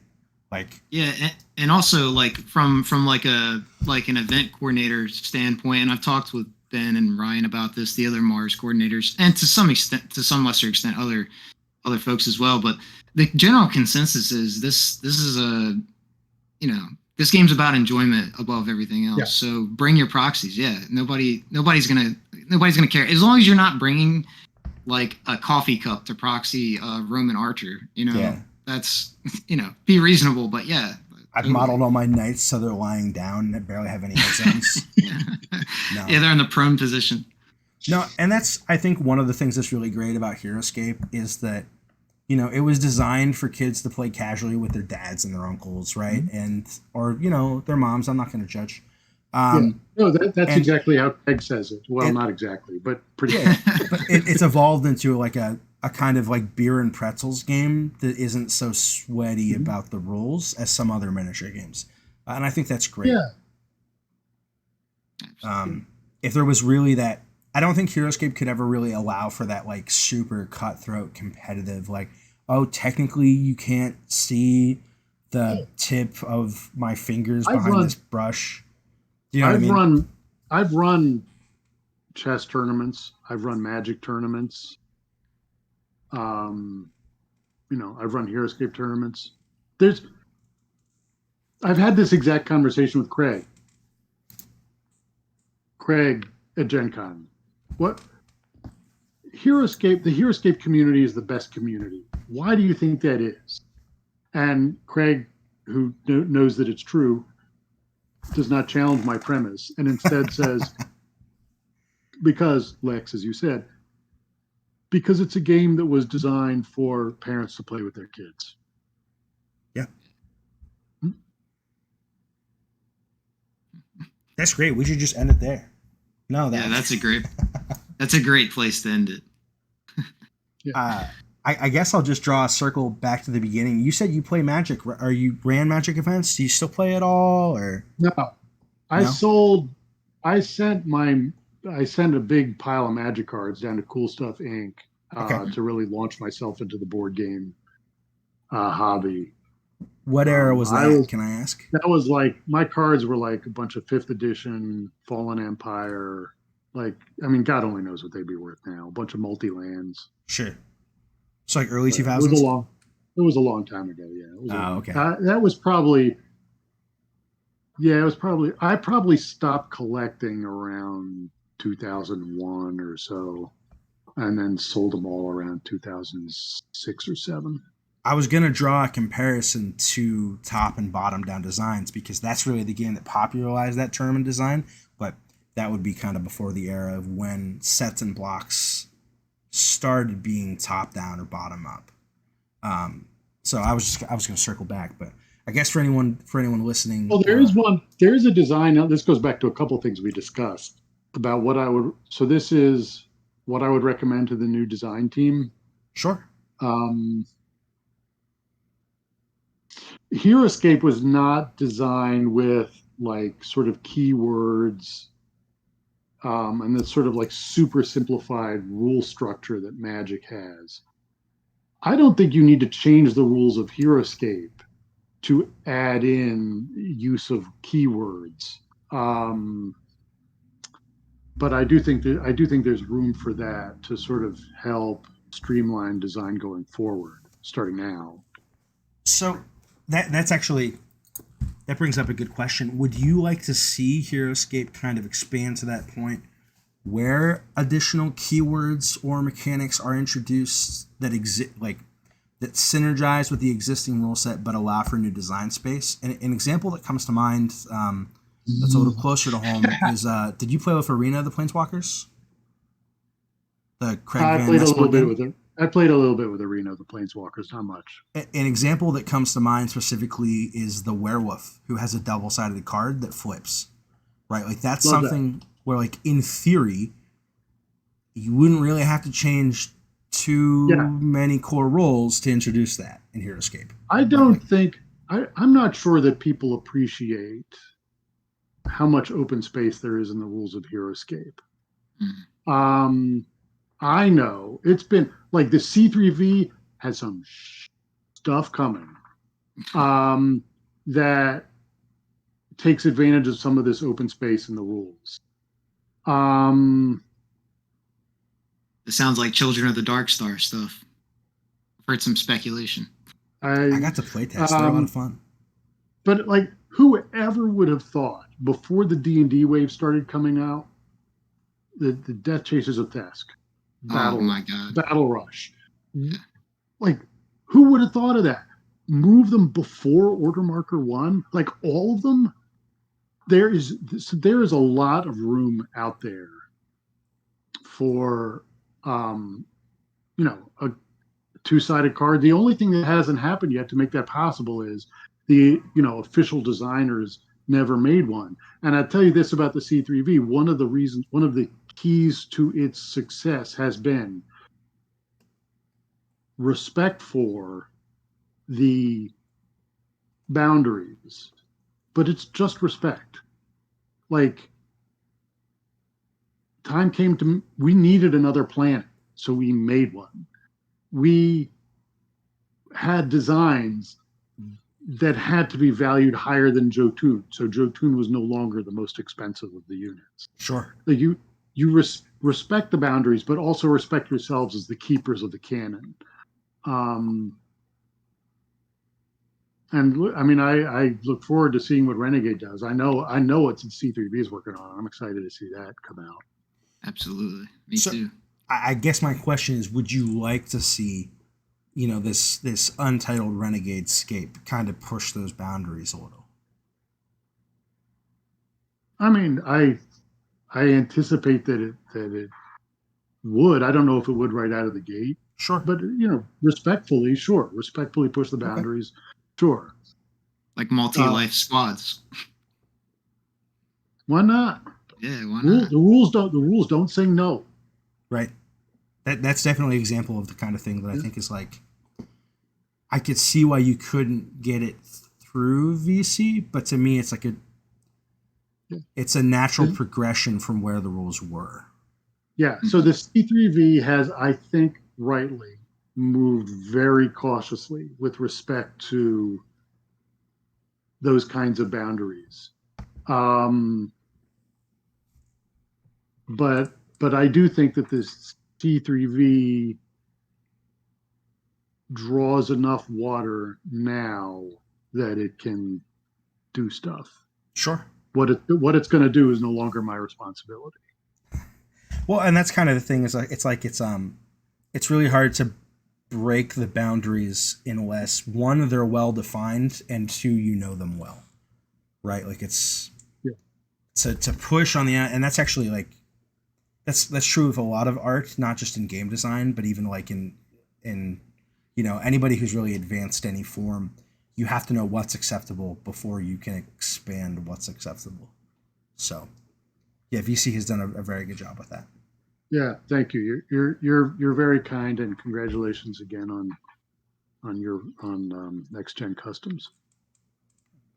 Thank you. I'm out of questions, Cody. How about you? Did you have anything else you wanted to hit up Ben with, or? Man, there's 1,000 questions I could ask. We could sit here for the next 12 hours, but yeah, I mean, I think I was trying to think of some questions related to Renegade a little bit more forward looking rather than looking towards the past. I think my initial concern, and I don't know if you would share this, Ben, but my initial concern when Renegade came out, and then I found that they were decoupled from Hasbro as opposed to Avalon Hill's relationship, where they were like a subsidiary of Hasbro. I was kind of worried, like, the relationship between the community and Avalon Hill was so tight, I feel like, because of you guys, because of the War Council. And in absence of that, I'm a little worried as to what will happen with C3V and VC. I expect they'll continue as they have been, but will... I don't know. Well, I'm sorry. Go ahead. Finish your question. I was just last couple words I was going to throw in there was, will Renegade respect it as much as Avalon Hill? And I hope that they will. And so far, it's been a good faith conversation going on, but that was my initial concern. I don't know anything about the people at Renegade except what I've seen really in the Facebook group, because I'm in the Discord, but just barely. They don't seem like foolish people. And I think as a business, they have a track record of success. So I am hopeful that they're going to do a good job. And I'm excited to see what they do. Whether I'm a part of it or not, I don't know. But I'm really excited, and we are all, myself included, still stinging from earlier mistakes that were made. by others. But that's not them. And so, I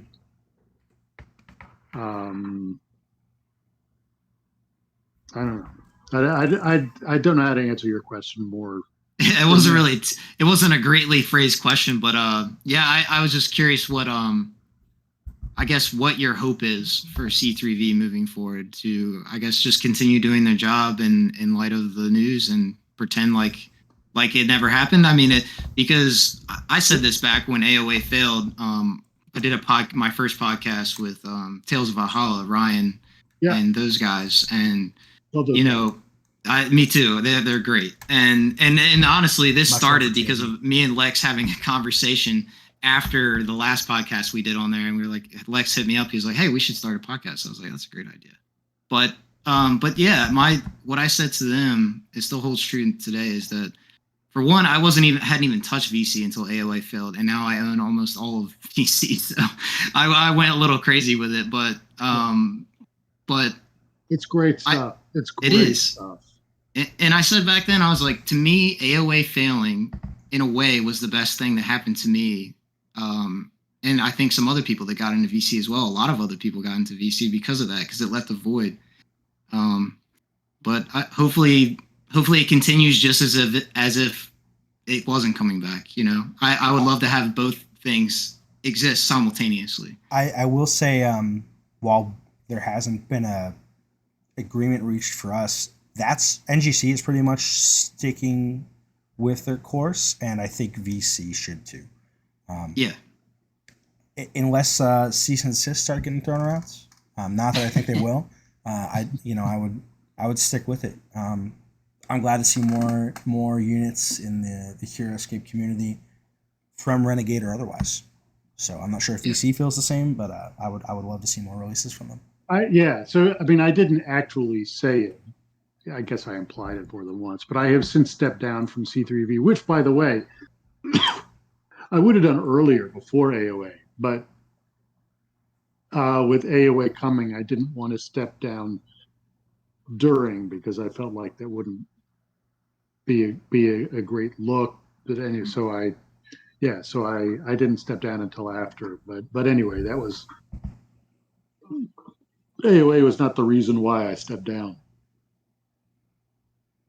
I'd been in the ERB since maybe 2011, 2012, long time. Oh, yeah, I left editing years ago when it turned out I wasn't actually any good at it, because editing with the rules lawyers, which was like, that's not me. I would much rather edit like bios and stuff. It's a whole different mindset. Like, you look at like the way that people like Scytale and Anatar talk, it's a completely different level. They've got a great understanding of the mechanics of the game. Yeah. Not to say that you don't. I'm just saying that it's so, like, some of the way that they think is so unique. Yes. It takes more of an engineer than a lawyer, I think. Yeah, no, that's a great way to put it. I guess actual last question here. I promise I'm going to stop. And if this is again bordering on the personal side, tell us to move forward. But do you think you might throw your hat in the ring? We were talking for the producer thing. Yeah. I love the opportunity. Do I love daydreaming about it? Sure. It's in San Diego. Could I do it remotely? Maybe, but it is fully remote. I did say that. Yeah, I have I have a job with a significant amount of responsibility that pays, I think, considerably more than they're offering this, and that's a full-time job. I also teach on the adjunct faculty at a regional university, so I love working for AOA. And if they wanted, design consulting type help, if I would love to throw my hat into the ring for another position like I had with Avalon Hill, but a leadership role, there's not room in my. And honestly, part of my thought process is that I wonder how true that is. Not to get into specifics, I wonder how true that is for most of the figures that we know in the HeroScape design community. I mean, it's really interesting I think truthfully, Cody and I are probably younger than the average age in the HeroScape community, and there's a lot of people who are very You well guys are established. close, right? Are you younger or older than Ben? I'm Cody? 28. I'm You're 27. So you guys are about Ben's age. Yeah. But Yeah, I mean, a lot. You guys are a generation. You guys are right there. Yeah, Mike, Ryan, Ben, they're all about that age. Yeah, my son, a little bit younger than you guys, but not much. But I think there are a lot of people who kind of were either on the war council or involved with VC who like have real jobs and families, and like, you know, it's a lot to ask to, you know, so it'll be interesting to see if we. I don't know what they're going to do for that position. If I'm in that, like, I don't know. They may. Full disclosure, I applied, so if that changes your answer here. No, I mean, I wonder how they're going to emphasize. I mean, this is like I don't know. They're going to have to balance ability to handle, like, HeroScape design is one thing. Logistics of being a producer of a line, Yes, of absolutely. product is another. Like, what are they looking for? I don't know. Yep, it's and I'm not going to find out. I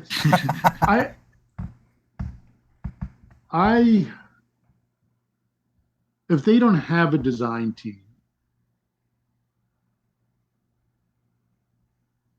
I hope they will look, and I don't say this out of, I hope they will look to people with experience designing HeroScape units. I Sure. do hope. Yeah. It's because it's not like, you know, Lex, it's not as easy as it looks. No, and you stumble a lot before you get to the right space. Yeah. I mean, I know, you know, and if there's someone who knows about stumbling a lot before you get to the right space, it's one of your colleagues on the, you know, on the next gen customs. He, like, I just saw recently, like, still with the Wolfling Hunters. God bless you. I hope they work one day. Yeah. But I know there's a lot of frustration with the design process. A lot of frustration. No, absolutely. And I think it goes back to, you know, not to inflate what I was just talking about here, but I think it goes back to what we were just talking about, which is knowing the rules, right? Like knowing the space you're operating in before you expand it. It's knowing the space, the universe. Here. Look, I mean, I spent a long time with him one night going through that particular design. Well, one thing. Are we talking about the Wolfling Hunters? Yeah. I meant for Renegade, but sorry, go ahead. To give you an idea of like what I'm talking about with, and what you're talking about with the design space, like one thing that Shipwrex has kept bumping up against in the feedback he's getting from Cytail is, how do you make something that feels like the theme is hunter in a skirmish game, squad of hunters in a skirmish game? Yeah. And he's gotten that in different ways thrown back at him a few times.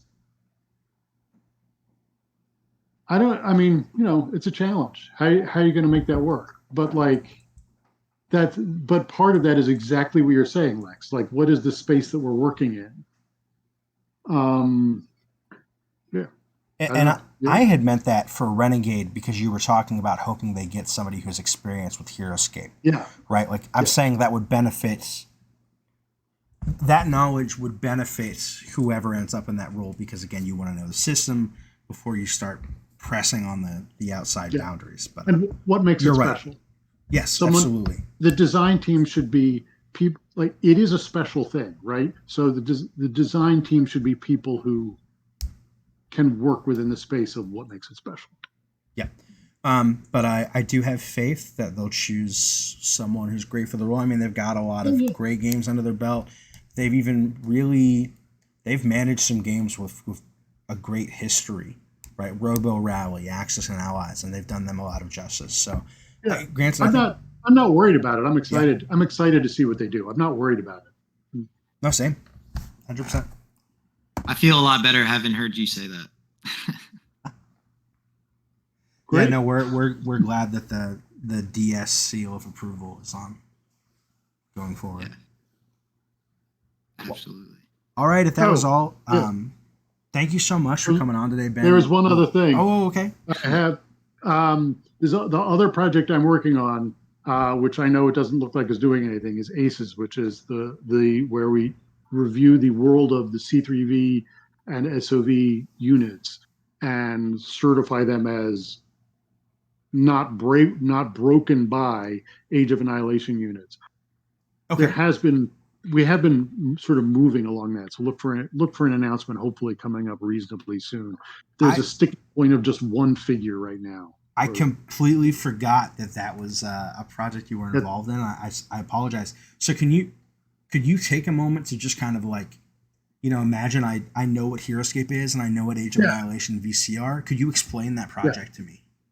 Yeah. So actually, Lex, this goes back to something that you were talking about before, and I'm pointing down because that's where your box is. Sure. Cody's there. That's how it shows on my screen, so you're good. So the C3V, so we have sort of official HeroScape. Then there is C3V, which is doing its own thing, but making designs that are backward compatible with the canon. Here's official HeroScape. Here's Age of Annihilation, also responsible for making things that are backward compatible with the canon, right? So it's like the letter Y. Yeah. So what didn't exist was, like, when we're making Age of Annihilation units, we did not certify they were compatible with C3V, and nor the other way around. Right. Which isn't to say that we had a lot of experience designing C3V, and we did bring that experience to bear in Age of Annihilation. It's not like the two are completely unrelated, but there's no sort of certification that one works with the other. So the purpose of the ACES project was bringing some people together, not to establish any kind of competitive, like reasonable competitive balance, just to certify the Age of Annihilation units don't break the C3V units. And therefore, you could, if you wanted to, sort of mingle them together for the purpose who care about the stamp of approval from some. Are you able to share who the sticking point is, if I can ask? I've already forgotten. It's EJ1M by chance? Admiral? No. It's not, because it wouldn't be the Age of Annihilation figure. It would be the C3V figure. And there's a C3V figure. Oh, okay. There's a C3V figure who's bugging one of us. It's not the Valkyrie warrior, is it? Azazel? What is his name? Azazel. He's the one that you get to roll for rejected by death. Like every turn you take. You'll find out. We never intended ACES to be a completely secret project, so this will all come out. Sure. You'll find out, but hopefully we're going to be able to make an announcement soon. Well, so you might be happy to know. We're talking about SkateCon earlier. There's another event that you might be interested in looking at. I can't remember what they called, but essentially what the rules are is you have to bring at least one figure from Age of Annihilation, and it's like an Age of Annihilation format. I can't remember what they called it. It was something funny, but yeah, that's pretty cool that people get to play with those units. I bet the Widow makes an appearance. Yeah, more than likely. I love that design. And we got to stop talking, because every time we do, it makes me think of another question. Can I ask, how much would you say that your time with VC, or even the time that various members of the War Council had spent with VC, informed AOA's development? I mean, I understand that there was nobody in AOA who was like, we can't do this way because this VC unit exists. But I would imagine there was that none time. of that. I know. I just meant how much of those experiences inform the way that you guys worked on Age of Annihilation. So that's a fair question. I've been working in the C3V for 12 years. Sure. In 2022. So all that's 12 years of experience designing units that informed what I did in the Age of Annihilation. We did not I mean, there was never any thought about sort of directly correlating one thing to another. But for all of us on the inside and the War Council, that's years. That was years of experience designing HeroScape units. So certainly that informed what we brought to the table with Age of Annihilation. It's just we didn't, there was not any sort of direct porting. Sure. Well, I'm tapped out. That's all I got. Cody, how about you? Yeah, I just again wanted to say thanks again for being our first guest. That means a lot to us. I know we threw some names around. I think my first one was you, and then Lex was like, "Yeah, that's a great pick." And then we came up with a few others, and then we circled back to you. So, really great having you on, and especially in light of the recent events and everything you contributed to the community. I'm glad that I have piles and piles of VC figures to play with now. Thanks to your contributions. Thank you. You guys are very kind. It's been my pleasure. And if you want to have me back another time, like I feel it's like TOV. That's like a 4-hour show, and afterward, I'm like, oh, they didn't even ask me about all these other things. So anyway, I'm here. If you guys want to talk again, I always have more stuff. Absolutely, because the moment we stop recording, I'll think of more. That's how it's going to work. But yeah, thank you so much for all your contributions to VC, to Age of Annihilation. And also, I don't think anybody has specifically said anything about this on this podcast, but I recall you specifically being a huge advocate for kind of patience and then getting the information that we could get released about Age of Annihilation released. So obviously the community really appreciates that. Thank you so much for doing that. Yeah. Could I have one thing, I have one request of you, which is you didn't talk about, at the beginning, you sort of came into this without a planned intro. Here's what you could do before you release this. Okay. Do an intro with you guys and explain what the heck HeroScape is. So at the beginning of your first podcast, people know what it is. It's, spend 3 minutes. Gotcha. Okay. Right? Yeah. I love that. That's a great idea. So we can recap. That's something I always want to point people toward. Like, hey, what actually is HeroScape? And now, it'll be the first 3 minutes of your podcast. My thought process is what that might look like actually is a separate video that you literally make as the featured video on the YouTube channel. So when you go to the YouTube channel, that's the first thing. Love it. That's a great idea. Thank you so much for that, Ben. All right. Yeah. All right. Good luck with the next gen customs. Oh, thank you. We really appreciate that. I'll let the guys know. I'm sure they'll love to hear that.